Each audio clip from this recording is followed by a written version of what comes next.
Hello, so today is gonna be a yapping video. I tried to look a little bit more presentable than last time. Anyways, so I really wanted to talk specifically about the concert itself. Doja Cat Tour Ma Vie. What can I say? So to begin with, I am kind of a concert enthusiast and concert lover. Like I really love attending different musical events, and of course as well when it comes to concerts by my favorite artists as well. Still, it is probably my third big artist concert that I've ever attended in my life. First one was Billie Eilish back in 2019, so it was quite a long time ago and I don't really remember much. Then the next one was last year, and it was J-Hope of BTS. It was Hope on the stage in Chicago, and Doja Cat in Berlin. So in this video I kind of wanted to probably compare different impressions that I had on at least the two events, which is Doja Cat this year and J-Hope last year, that I also left with a very strong impression. But it's gonna be probably the second part of the video. Just a short disclaimer. To begin with, let's talk about Doja Cat's concert. So, well, the concert was crazy, obviously. The official start was 8 p.m. However, Doja herself came to the stage somewhat at 9 or 9:30. Before her, we waited for a little while as well, and there was also an open air to a concert. She was great. She was absolutely I'm gonna include the video. YouTube didn't really block my video last time. I don't know why I thought it would. So I'm gonna include as many videos as I can, and let's see what happens. Anyways, the opener was absolutely insane. I really loved her. It was a very beautiful woman with a very beautiful makeup, with a very beautiful energy. She was a great dancer as well. I just don't remember her name, and I will definitely include it here in the video. Please check her out. It seems like her EP has come out very recently, and she played somewhat around 5 or 6 songs out of her new EP, allegedly, and very beautiful vibes, very authentic, I would say. She's got a really rich, enchanting voice, very strong, like this absolutely magnificent, beckoning energy that was just impossible not to admire. After the opener's performance, we waited for a little while as well, and then Doja appeared. What an appearance it was. Goodness gracious almighty. As always, really stylish, and I would say something that you would totally expect to see on her concert that is dedicated to her latest album, Vie. Kind of even reminded me of the album's cover itself as well. The concert was around 1.5 hours long, maybe a little bit longer, and it was enough. I mean, of course, not in that way. It would never be enough of Doja Cat, but it was enough for me personally in terms of my energy capacity. It didn't feel as if it was 1.5 hours. It felt way more enriching. It felt way more fulfilling. For very energetic songs that you could only dance to while being there, and I didn't expect to hear Boss Bitch at the concert, but she did play it as well. Her energy, just insane. I don't know how many times I've already mentioned the word energy, but it might be probably the main word that you need to hear in this video. Obviously, considering the dancing background that Doja has, like, there's nothing less that you could have expected from her performance, but it was still impressive. As far as I remember, there was pretty much no backup dancers there on the stage. Like, one Doja was enough. It was seriously so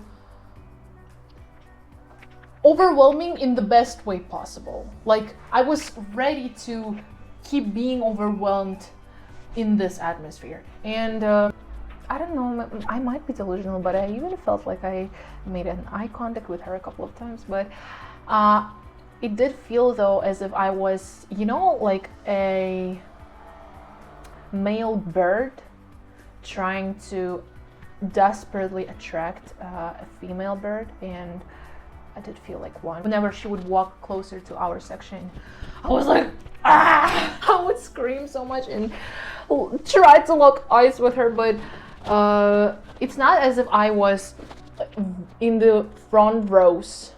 I was still close to the stage once again, unexpectedly even to myself. I'm in an inner circle. It's like really close to the stage. Like, I'm not kidding. I feel like I'm gonna pass out. I was in the golden circle. I knew that I was where I was taking a ticket, but still, I didn't expect it would be that close. An absolutely beautiful bend.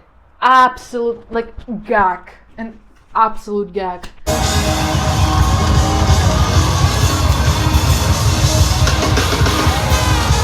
It was very vibey though. They would do their little dances as well along with Doja, and just on their own whenever playing pretty much anything.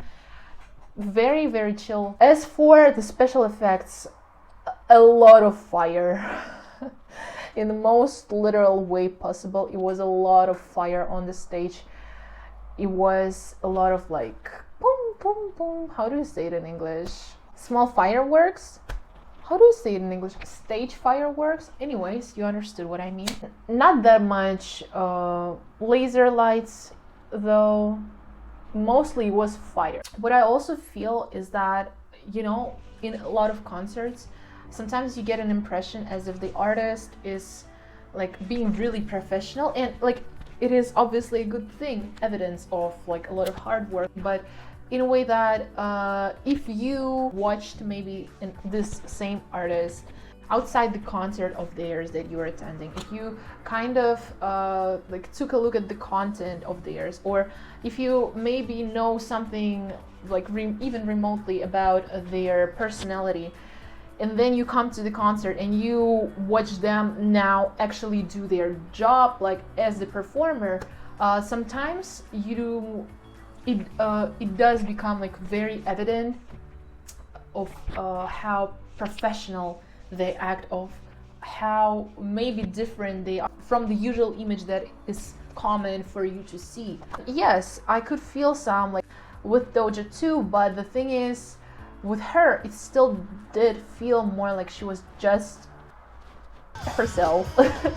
She was literally just being herself on the stage, enjoying like the shit out of this music, and it felt so refreshing.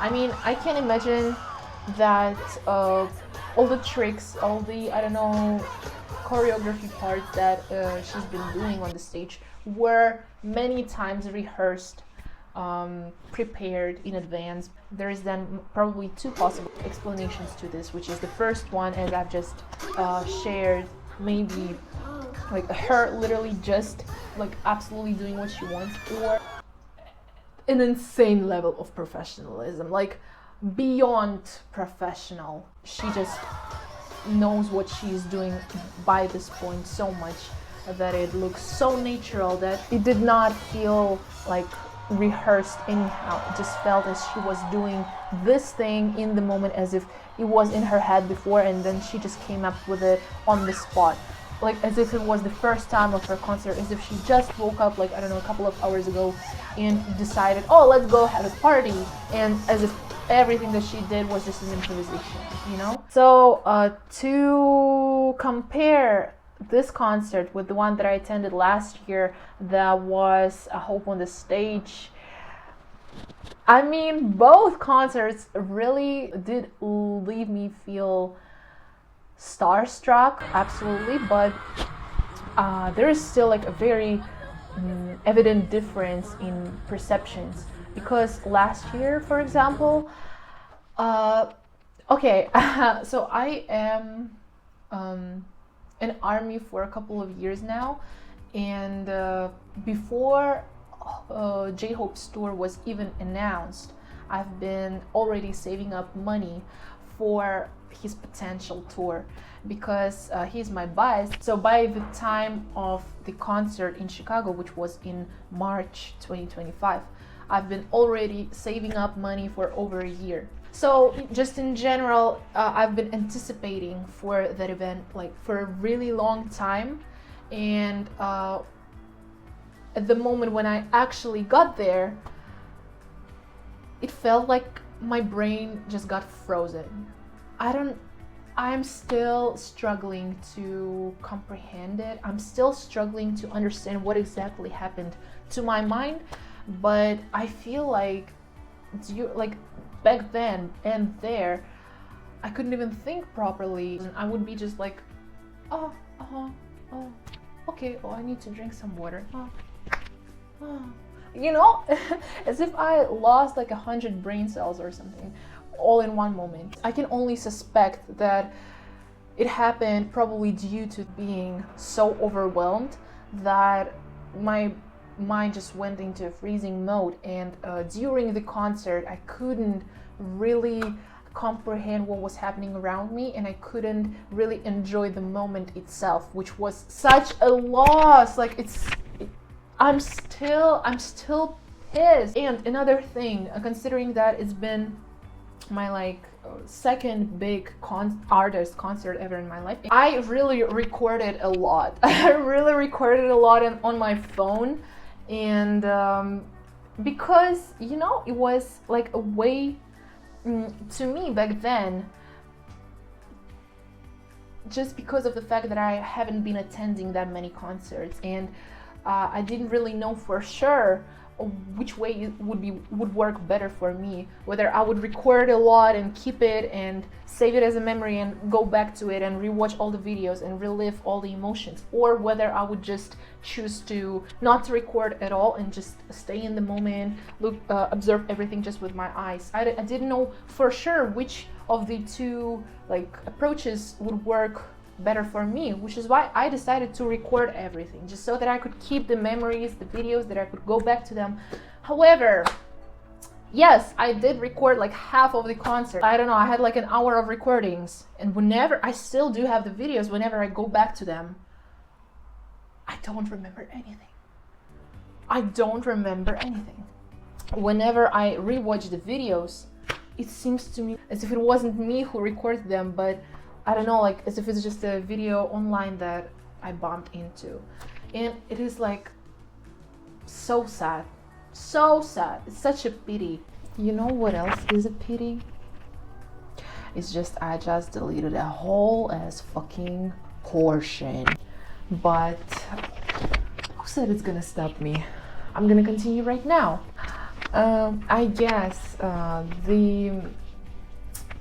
what happened to me on J-Hope's concert was pretty much the result of being like so overwhelmed that I couldn't even like literally just comprehend information properly right in the moment, which is why I do have some gaps in memory. Still, with Doja Cat, a totally different situation, by the way. I am a big fan of her music. I listen to her music a lot, and I follow her on all her social media. I love Doja, but it's not like I constantly watch content with her. I am a Doja fan, but not really in a way that I am an ARMY. And which is why considering that I've been anticipating J-Hope's concert for over a year. It's not like the same thing happened with Doja's tour. Moreover, even going to Berlin, I had to wake up at 4 a.m. to go to the bus station, and at one point I was like, maybe I shouldn't go. I know that's not really cool, but just for a second I remember this thought crossed my mind because I was so fucking tired. It's not like I was crazily excited and nervous before Doja Cat's concert, so which is pretty much exactly what helped me to stay grounded during the concert itself. This way I was literally able to fully enjoy the concert of my favorite artist without my mind going absolutely blank. I totally lived through, and what is more important, I left the concert still remembering the most part of it up until right now. A win is a win. Comparing the duration of both concerts, Hope on the Stage was 2 hours long, and it felt very nice. It was a very good length because the concert itself was very dynamic. The variety in the set list was very cool. There were a lot of upbeat, really cool songs, but at the same time there were several more chill and relaxed songs that you could rest to. While Doja Cat's concert was approximately an hour and a half, maybe a little bit more, but for her concert it was also the perfect length. Doja's set list, it was more concentrated on very upbeat, very loud, energetic, like this type of songs, and I really did feel like an hour and a half was just perfect. I feel if I stayed there for longer, my legs wouldn't be able to walk anymore or something like that. So I guess these are just the different ways of organizing the concert set list. I mean, apparently depending primarily on the main purpose of the concert, and if for Doja's concert it was just to blow everyone's minds, it was an absolute success. I am very happy, like I'm very grateful that I got to be there. She is a mind-blowing performer. Even before the concert, long before the concert, somewhere on Instagram, I think I was scrolling through reels, and I think I bumped into one from her other concert from the same tour, and I don't really remember whether it was the author of the reel or someone commented under that reel, but the person literally said that something like Doja is this generation's Prince, or the Prince female version. I can't remember who is the author of this comparison, but whoever is, that's so on point. That's like perfect. She owned the stage. She was the stage. She basically was the stage herself. A very beautiful woman, very inspiring woman, and talented one.